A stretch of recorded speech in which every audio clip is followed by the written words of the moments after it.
my name is Gareth Henry, and I was the former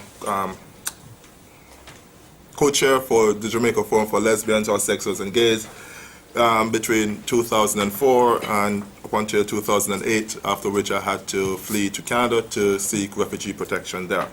So JFLAG, as it is the only LGBT organization in the Caribbean that in Jamaica that actively, let us look at my Caribbean colleagues across there. Because oftentimes we think that in the Caribbean, Jamaica is the Caribbean, which is so horrible. That's what they said. Yeah, so it's in Jamaica. So JFLAG has been around for since 1998, and I was involved as a volunteer at a very early age with the organization, because I believe that gays and lesbians have the right to be who they are within any context in which society may create or not. And in 2004, when the former leader for JFLAG was brutally murdered, I was 24 years old, and I decided to take on a huge challenge and a huge task to become the voice for the gay community in Jamaica. And as a result of that, it actually changed my life forever, where I became the target of violence, primarily because I was a voice who would be in the media talking about the issues affecting gays and lesbians in Jamaica, and also be the person who constantly challenging the police to become more responsive to the issues that gays and lesbians are facing. Because of that level of activism, I had to live in hiding for most part of it. Sometimes I've been moving from one location to the other, and I've been physically abused by the police on 3 different occasions, where they would turn up at my apartment and they will beat me because of the work that I was doing. The most challenging situation I've had was on February 14, 2007, where I was beaten by 4 police officers in front of 200 people. And when all this was happening, it reminded me of many other incidents that I have experienced and have witnessed, where my fellow gay men and lesbians have been the victim of homophobic violence. And I remembered on that day, one of my colleagues, Victor Jarrett, a young guy, 24 years old, who was beaten up by some police officers on the beach. In a resort city, which is Montego Bay, and he was on the beach just like everybody else, having a great day swimming, and the police officers ordered him off the beach because they said that he's a homosexual. And because he resisted, they started to beat him, and a crowd gathered and said to the police officers, "Hand him over, let us finish him." And the police officers threw Victor to this angry mob of people. And 2 hours after, it was on front headline news on major newspapers that alleged homosexual beaten and killed by angry mob. And that pained my heart. And when I was in that pharmacy that day on February 14th and was the victim of violence by the police, that's the only thing that I could remember, because it was the police on one end who were to serve and to protect, who was instigating the violence. And then on the other hand, it was an angry mob who was desirous to participate in this level of, in the violence that was actually happening. And so I lived a life where you live in fear, and you live in constant fear and constantly looking over your shoulders, because our political leaders also play part in that process, where our politicians have used their power and position to publicly state or declare that gays and lesbians have no place in their cabinet, and that the issue on homophobia does not exist, and the community is over-exaggerating the realities. And within the 4 years that I've been involved with JFLAG, personally, 13 of my personal friends were brutally murdered. And that's 13 of the persons who have been my housemate, or persons who I've dated, or persons who I've worked with closely. And in that 4 years, it's of that 13 that expands to about, there were reported cases of over 25 murders that happened in the 4 years that I led the organization, which include lesbians who were found buried in shallow graves in the back of their homes and covered with cement or concrete. And so what you'll find is that with all of these things that are happening, all the atrocities, that the government still stands and say homophobia does not exist in the Jamaican society. and that when gays and lesbians have been killed, it's a jealous lover, jealous partner who committed the crime. Or when we have been beaten or chased through the streets, we have been told that, we are being too flamboyant. And, I remember, it's Nokia Cullen, another young man, he was 21 years old, was going about his business one day and was chased through the busy streets of Kingston. And the only place that he saw as refuge, where he was running towards the harbor, was to jump into the harbor. And the crowd was behind him, so he chose to jump into the harbor, even though he knew he couldn't swim. And the crowd stood there along with police officers and watched him gasp for breath until he drowned. And that's when they walked away.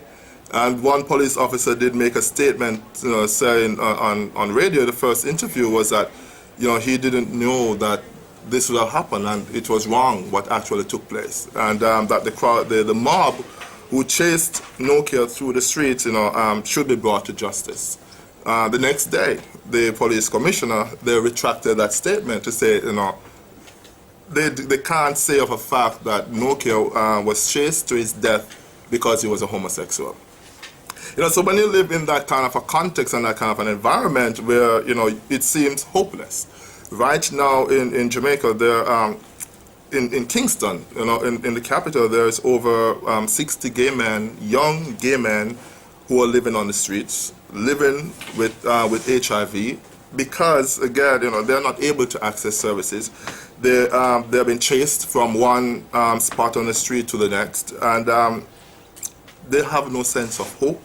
They have no sense of community. They have no families. The guys, young boys there who turn to sex work at age 13 and 14 because nobody is willing to support them and to offer them services or to let them feel that they're a part of the Jamaican society and can contribute to our growth and development. And again, it's our Prime Minister, who is not, she did say when, as a part of a political campaign, that it's important to review the Boundary laws, and we're still waiting for her to turn her words into action and to start to do something about the issue.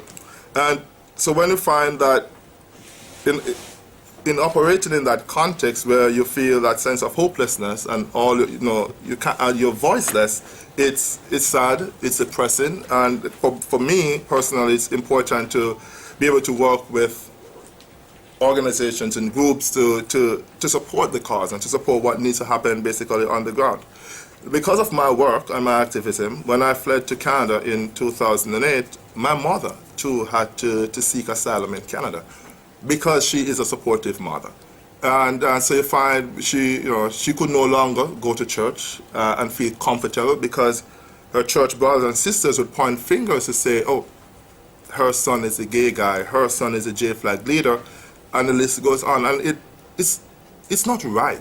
It's not right to, because of who you are, that your family also becomes the target and the victim of violence. And so she also was granted conventional refugee status and protection in Canada because of I being gay, which should not be the case. It shouldn't, it's unfair. It goes against my rights as a human being, and it changed my mother's life. And then so it also challenges, the Jamaican society also challenges our other family members, who might be or want to be supportive of their gay relative, that, if you are supportive, then you're also going to be targeted. And so it shows the intensity of the homophobia that do exist. And so since this year, I've been working with Human Dignity Trust with a petition in front of the International Council, American Council on Human Rights.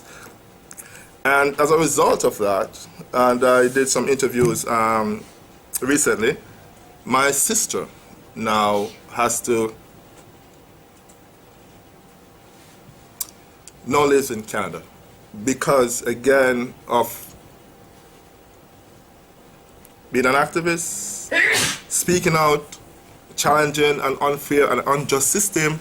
You find where, it's because my family supports me, they're not able to live their life in the country that we belong to. we're not able to be home at a place where we call home, where with our culture, with our other families, with our friends, being able to embrace the warmth of the Caribbean sun, not being able to living in the cold weather that we're not used to. You know? And so, you know, it's, so you find, you know, so it's, you know, how I look at it is, do I be silent about the issue? Do activists, you know, should we retreat from what from the cause, or should we, you know, stand up? And you know, for me, it comes with consequences. And in my situation, being a Jamaican and being an out gay man, and also what even makes it even more complicated is, you know, I push and challenge the what is norm in Jamaica, and it's, you know, it's so.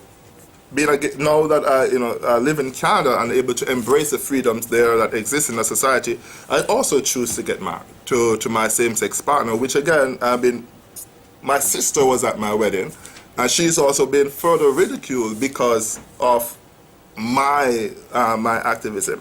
And so for me, in terms of creating the change that we want to see in the Jamaican society and across the Caribbean, it's important to work with, it's important to do litigation. It's important to work with organizations and groups who are willing to partner and work with us in creating the change that we want to see in the Jamaican society. Litigation has its value. As you said, you know, it's not a solution, but it's a prong in terms of creating the change that we so want in our society.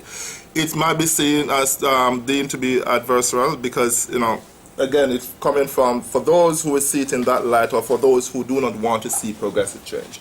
And I think where we're at in the Jamaican context and even internationally, we have to be more aggressive. You know, I think it's, you know, the kind of activism that we sit and just talk and try to partner with our local organizations and with local human rights groups. That serves its purpose. That's another prong. But how do we create the systematic changes that we want to see in society? And those changes have to be done through litigations where our constitutional rights are being enforced and been brought forward. You know, yeah, it's, if we have a society where it's okay, you know, our behaviors and our attitude toward gays and lesbians is a positive one, but we need to be able to anchor that with legislation. We need to be able to anchor that in a change where our judicial systems are responsive to the issues relating to gays and lesbians, not only as social conscience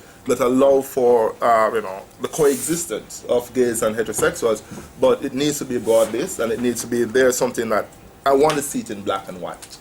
And that's where I be able to have the confidence, not that laws do not change behavior, right? But it helps to hold our political leaders and civil society accountable. Well, with the time that I was actively involved with J-Flag, there have been gay men who have been arrested and told that they're going to be charged for buggery, but oftentimes the cases get dropped, or they're not been charged, or they're been released. But one person I know, his name is Wayne Elliott. He was arrested and charged for buggery, and he died. He died 2 weeks after he was arrested. We can relate or contribute the increase in charges, like in Cameroon, to the gay community, the international community. I think it's more the reason why this work needs to be continued. It's more the reason why these laws need to be changed. You know, because for me, and I don't know, sometimes I might be deemed to be selfish, is if we're constantly concerned about, you know, if my action is going to create a ripple effect on, you know, 10 more gay people and make their lives much more harder, do I do it or not do it? And it's a tough decision. It's something we have to, you know, consciously wrestle with. But then at the end of the day, does it feel right? Is it the right thing at this point in time? You know, be not visible. We have to be visible, and with that visibility, it's going to create challenges. And it's, you know, it's how do we, as local organization, as an international community, stand in solidarity with each other and support each other with the work that needs to be done, because it's until, I live in Canada where there's freedom, so we can do whatever we want to do, but I'm not truly free until gays and lesbians across the world is free, and that is just a reality. It's, so it's, yeah, as a Canadian, we can be quiet, it's fine, but when I travel elsewhere, I have to be concerned, what this environment is. So it's, as an international community, we have a role to play in that process, and that is how do we create this change for us.